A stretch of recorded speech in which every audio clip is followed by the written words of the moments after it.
Welcome to the Market Me podcast with your host, Mike Moll. Each episode of Market Me deconstructs real campaigns for actual businesses to improve their marketing efforts. Mike is the founder of Social Media House and a digital marketing consultant who teaches marketing strategy to executives and their teams from small business to Fortune 500 companies. Let's get started. All right, perfect. And on this episode, we're speaking with Tony Banta. The Client Success Systems is his business, and he also has a podcast called The Client Whisperer. Tony, thanks so much for coming on, man. You bet, Mike. It's good to be here. Absolutely. Tell me about your company. So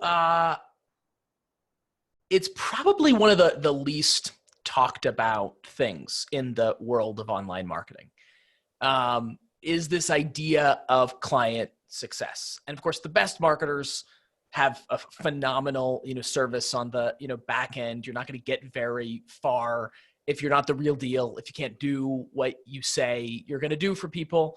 But yet it feels like so much of the airtime is, taken up by the people pushing Facebook ads or webinar funnels or, all of these different areas around how to grow the business. And we focus on the one other super important part.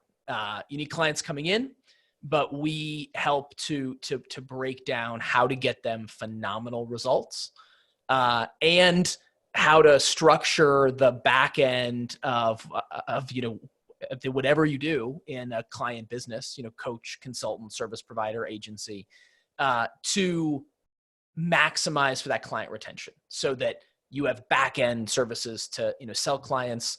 And it leverages some of my experience in Lean Six Sigma systems engineering. And we touch a little bit of some industrial psychology of, how people grow and learn so that we can help our clients create these just incredible services, incredible programs that have clients just, raving about them. And that usually ends up actually providing a little bit of marketing on its own, just from just from happy clients. Sure. And would you say so it sounds like it's a mix of kind of product creation as well as communication as well as fulfillment. Like it sounds like it's a bit of a mix of tech and consulting and ideation. 100%. Yeah. We dig into all of those things on the, podcast. We usually end up working with clients at a point where they're burned out. And it's actually one of the things that, we've been working on, doing more to get a little bit of our message out there so that we can help clients a little bit before they're at that point where they want to burn their business down. Mm-hmm. But the point where we see people ask for help and, are really ready for help is when they're kind of pushed to the max, when they have maybe more clients than they're used to, handling, or when they've already scaled and then results start to slide, when they've scaled beyond a point where they can, keep up results and they need a new model to be able to work with clients with a little bit more leverage, a little bit more effectiveness. Awesome. And what does your typical engagement look like? Is it, do you have it in a package that rolls out over a certain amount of weeks, or is it really completely customized to the scenario? It's, there are a few different ways that we end up working with clients. That we serve the entire array of client businesses. So we've worked with the traditional consulting firms that are doing 8 figures in business, which is a very, very different animal than the independent health coach. Mm-hmm. But it's the same kind of methodology that that kind of underlines all of it. So we start everyone off with an audit. And so we have an audit that we do that we want to look for those friction points. We want to look at the hidden system that, it's like the way that programs look to me and our team. It's a little bit like that scene in The Matrix where they're like looking at the computer screen and there's all the code. And like the guy says, like, don't you see the woman in the red dress? Like we see like everybody else sees sees Kajabi or sees a client Facebook, mastermind group. and we see the code that is, going on underneath all of that. And so we look to, just expose that for our clients so that they can make decisions, whether or not they end up having our help on the back end. We want to break that down so that they can make some of those decisions at a higher level and kind of get out of that stuck point, or out of that fear where they're coming close to, burnout, and they don't know how they're gonna keep going, or, who to hire next, or some of those concerns. Got it. Yeah. And I mean, it strikes me as, it does make sense the way that you were describing, trying to get to people before they're feeling the burn of needing it. I know, early in my growth, we overstepped a couple times with different things, and then had to take a step back. And I mean, the stress and the anxiety and the financial implications of that were, daunting, to say the least. Yeah. So yeah, I think getting to people in the early stages where they're not aware that the problem's there, but that you can help explain that the problem is coming, that does make a lot of sense. 100%. Yeah. That's always the tough part, right? Is, helping someone before they have the acute pain point, but where it's just, starting to show up. So yes, that's been where a lot of our, messaging has kind of been at lately. Yeah. Well, and I think it's the problem. I think it's like people are the same with their businesses. They are about like their health and their diets. Like, I don't need to start working out until I'm overweight, and I'm like, oh crap, I got to start working out. People don't tend to be overly proactive. So has that been a big challenge for you guys? It's not really that much of a challenge for us, as much as it is, I think, a challenge for some of our clients. That, that was a really great analogy of the person that's overweight. When there's a client that we're, working with now, phenomenal, coach, but they're fully at capacity. I think that they have like an extra 45 minutes a week of the, time for them to be able to do things. And that just makes it that much tougher to actually be able to, roll out systems, and, do what they do. I think it's some of what's so great about what you do on the show, and what you do, in your work overall, is really helping people to, be able to market themselves, to be able to get some of that consistency around their marketing. Because it is a little bit of a, it is learning how to walk and chew gum at the same time to some extent. And sometimes you don't know, you're still working hard just trying to get those leads in, trying to, grow the business. You don't realize sometimes, that you're on the verge of, maxing out your time until you're feeling burned out. Until you don't have time for lunch. Yeah. And, it's 5:00 and you haven't eaten yet. And then you're flipping out at a client or something by accident. So you got, so nutrition schedules in your plan as well. That's good. I like that. Well, yeah, we have to have time for lunch, man. So talk to me a little bit about how someone would identify that these things might be on the horizon, right? So I think people know when they're overwhelmed, but what are some of the signs, from, I think a lot of people that listen are probably in that like single solopreneur, Yep. They're in consulting, or they've got a product, or they're kind of in the marketing space.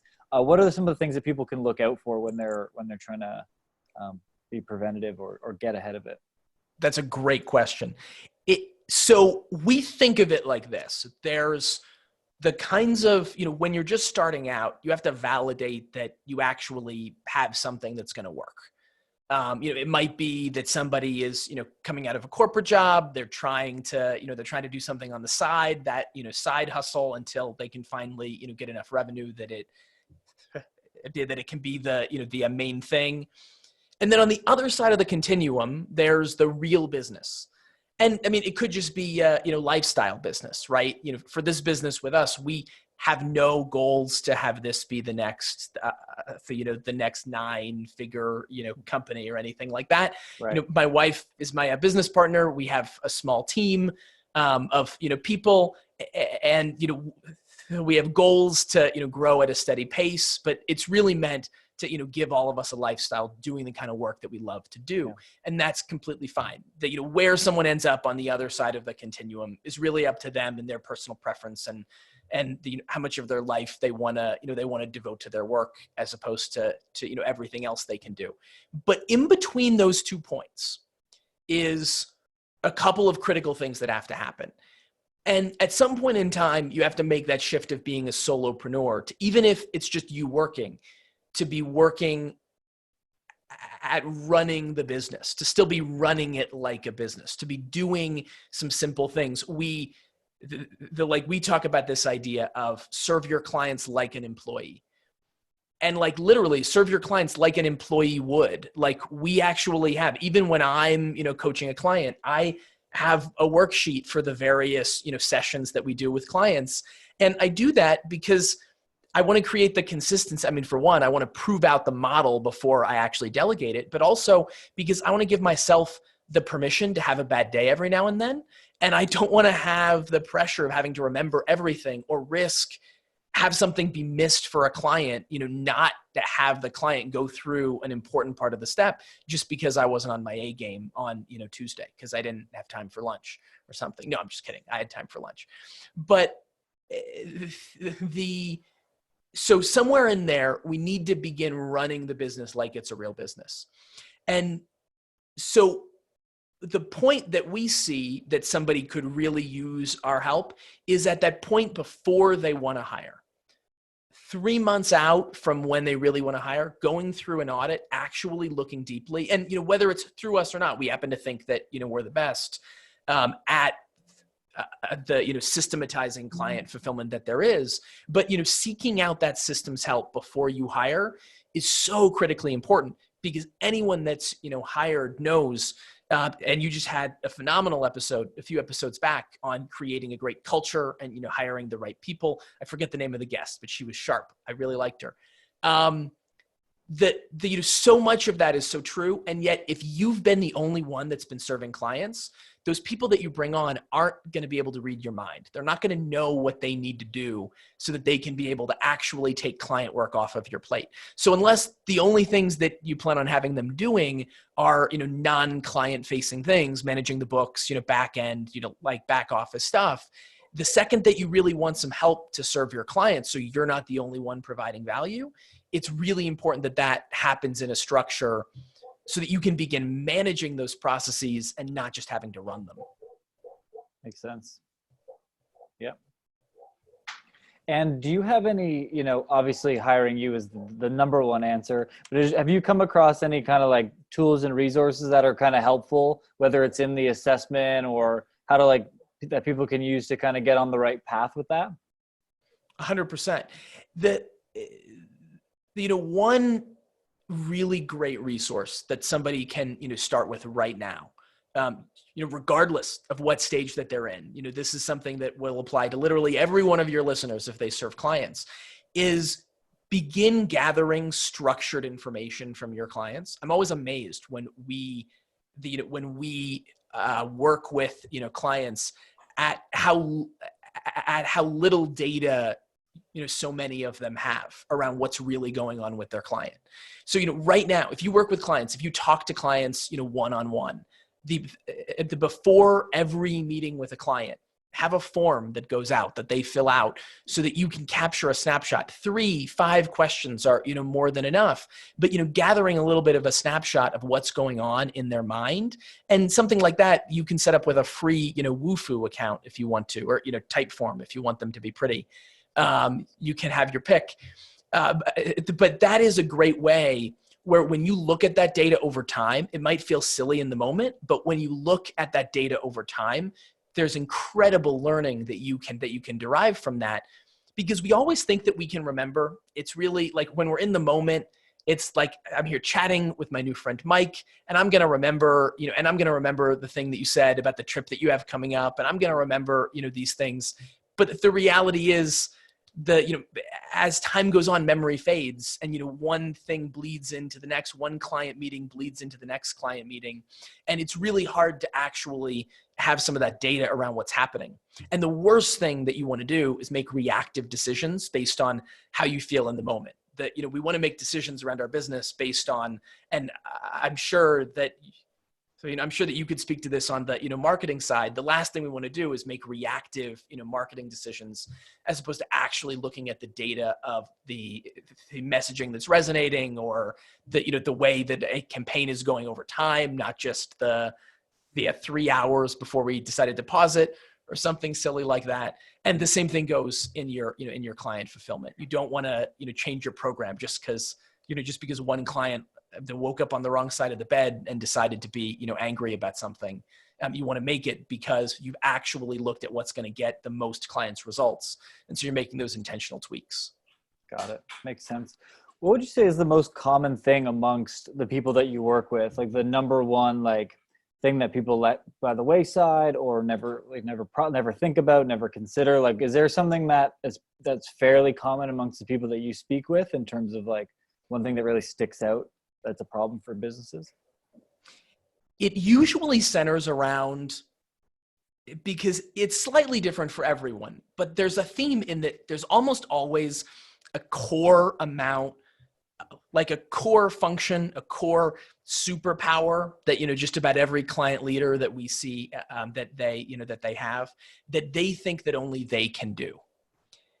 It's certainly not everybody, but like a good 70% of the client business, leaders that we've met, they say, well, I'm the only one that can do blank, fill in the blank. Right. And that's true. It's kind of like that old saying, like with that attitude, it's true. Right. But it is true to some extent with the model that they're working in.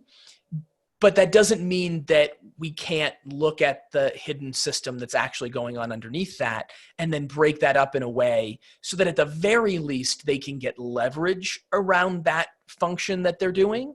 And at the most that they can actually systematize it, get themselves out of it, and they can lead people to actually do it even better than they can do it. And it's always that light bulb moment as soon as we're able to actually break that out. They usually think that we're like witches or something. They usually are like, how do you understand my business better than I do? And it's not that we understand their business better than they do, right? It's that we've just applied the tried and true systems engineering approach to look at the inputs, the outputs, and the functions that have to happen. And as soon as we've broken that down, that we can actually show them what they thought was just instinctual, what they thought was an unconscious competence, that we can really map right out on a flow chart and then hand right off to an employee to do. Got it. Very cool. Yeah, that does make a lot of sense. I'm definitely guilty of that in some capacity. As you said it, I was like, oh shit, that's me. Damn. Slowly moving away from it, I had that realization. But yeah, I mean, you think, especially when everything started with some skill set that you had, it's very easy to be like, oh well, we can't let anybody touch this because this is the only thing that's driving what's happening. And then if that ends or if it changes, then it could be game over or everything's going to stop functioning the right way. And so I've definitely had that in my head. 100%. Yeah. Well, and I think the important part is, for the people listening who may feel that way, that, I never tell any clients, and I would say the same thing to, all of the listeners, don't let anybody tell you that, not to do something in your business if it brings you joy. Because that's, for the vast majority of us, this is why we don't work at a larger company and enjoy all of, the perks that, come along with that. Because in so many cases, it's way easier to do that than it is to run our own business. Especially for a lot of us, our skill sets would bring, incredibly high salaries if we applied them in the, corporate world. But if you love doing something, do it. But that doesn't mean that you need to be a slave to that task. That doesn't mean that you can't, break that up so that you actually can allow that to get iteratively better, or that you can at least have some, backups so that if you want to be on vacation and, really not be bothered, you have some ways that, clients still get to be served. Got it. Very cool. And so how do you market your business? I mean, obviously it seems like the podcast is a natural path, similar to the way I'm doing mine. Tell me a little bit how you guys market yourself. So we, a few different ways. For us, a lot of it's around relationships. I have been privileged to have some phenomenal friends in the industry and have been able to build some really great relationships with coaches, consultants, some people who work with other client businesses and that are in complementary roles. And we're really big fans of the referral marketing kind of way of just creating those relationships, making those for acquaintances, And with things like the podcast, we're able to provide value that we get to, drip over time. It's my goal with every single podcast that I'm on and with every episode that we make. We really try to, have somebody that listens to that come away better than they found us. And we find if we want to be a little bit woo-woo, we find that the universe, tends to reward that. And so, sometimes we see people popping out of nowhere that we didn't even know.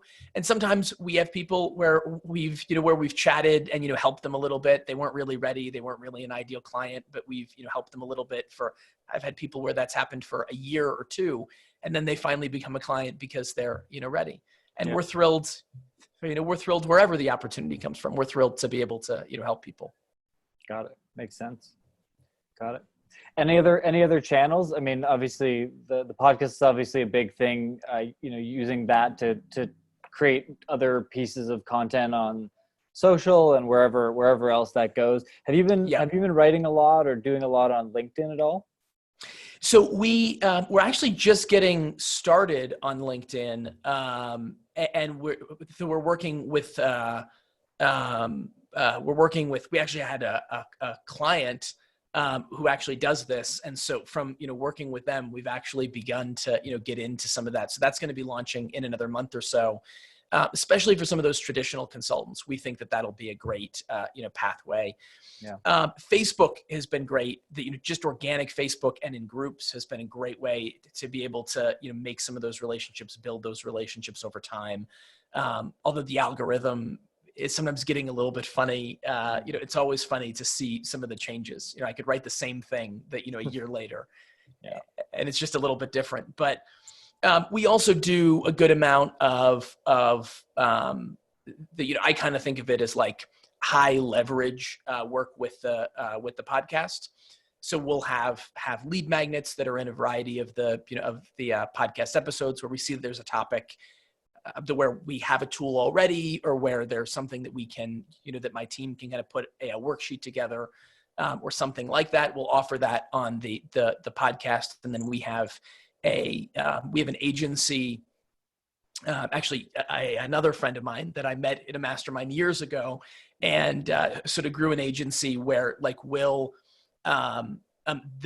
retarget, mostly people that have, been on the podcast page and things like that, so that we make sure to get some of those lead magnets in people's hands. Very cool. Yeah. Lead magnets. I mean, we're seeing insane success with a number of customers, whether it be, a content calendar or, 2020 brand guidelines, or just all these little nuanced things. And Facebook is just such a powerful engine to dump it into their lap and really provide value. One thing that I'll give you a suggestion for, as you generate lead magnets with your Facebook ad. So you've got a conversion or some kind of whatever you call it, a completed registration or whatever it is within the Facebook ad system, however you define that conversion. Yeah. We've been finding we're only having to get up to about 60 to 75 of those conversions before we start using lookalike audiences to target people. And nice. I don't know if you've ever played with the lookalike stuff before, but essentially it's, it's you saying to Facebook, hey, what the last 70 people that came through our door looked like? Can you go find us more that look like this? And we've had some lead magnet pieces that were, that started at like, $3 per download or $4 per download, and now consistently run at like 41 cents. Wow. On the back of lookalike audiences. And we've found that like in e-commerce, you have to get up to quite a few. Like you need about 300 purchases really to then say, go find me more purchases. But the lead magnet thing, because it's an easier path. It's not like I'm taking out my credit card. We're finding like even 50 to 70, and it's cutting our costs sometimes by a quarter, always in half, no matter what we do per lead. And they're super qualified. I mean, it's not like we're getting a whole bunch and they're shit. We're getting it a whole bunch and they're actually better than the original batch that we got. So it's been really interesting. Yeah, it might be something to play with. Absolutely. And that's a much smaller number than some of what I've heard in the past. So that's very exciting. That might show that they're making the engine that actually builds those better. Could be. They're always working on something over there. They are. Awesome, man. Well, look, this has been great. I think it's a really interesting business. It's a really interesting concept. I look at a few areas of our business where over the last couple of years have been a big pain point. And I'm like, damn, I wish I knew you existed back then. So tell this is the problem. I know it's always a problem. But look, getting out on podcasts, where you have exposure, especially if it's the right audience. Like I know on the top of my head, I know 7 or 8 people that listen to this podcast that are going to be probably getting in contact with you on this. Cause it's like, nice. If you get in front of the right audience and it's the right caliber person, podcasts and media can be tremendous. And I think we're both working on some outreach for ourselves to get onto other people's podcasts. Cause it's just, it's low hanging fruit and it's high quality people. And if the audience matches and you can provide value, then why not? So 100%. Yeah. Well, and it's fun. I mean, I don't know about you, but I find this to be, I could do these all day long. I could have fun conversations with cool people. Sign me up. Yeah, exactly. All right, man. Well, I'll link you up in the show notes, but where's the best place to get in touch and to find you? The best place is, if they want to find me personally, Facebook is probably the best, easiest place. I'm Tony Banta there. I'll drop a link for you. If they want to take a look at the podcast, it's clientwhisper.show. Whisper has 2 ERs, by the way. I've been told that so we actually have the domain name with only 1 ER, so it'll get there. But clientwhisper.show. And we do a couple episodes each week, and like I said, they're all value packed. We actually have been doing a series on Wednesday that we call "What to Say Wednesday," where we actually break down what do you say when a client says blank. And so we also have a form there on the site if any of the listeners want to send in a client conundrum, something that a client has said that has been frustrating to them, or something. Some of the episodes range from the I want a refund to that sounds like a lot of work, I don't know if I want to do that, to any of those things, and we help break that down. So there's some fun things like that. Awesome, man. Well, look, I really appreciate your time. It was super nice to meet you, and I'll link you up in the show notes. Yeah, you too, Mike. All right, man.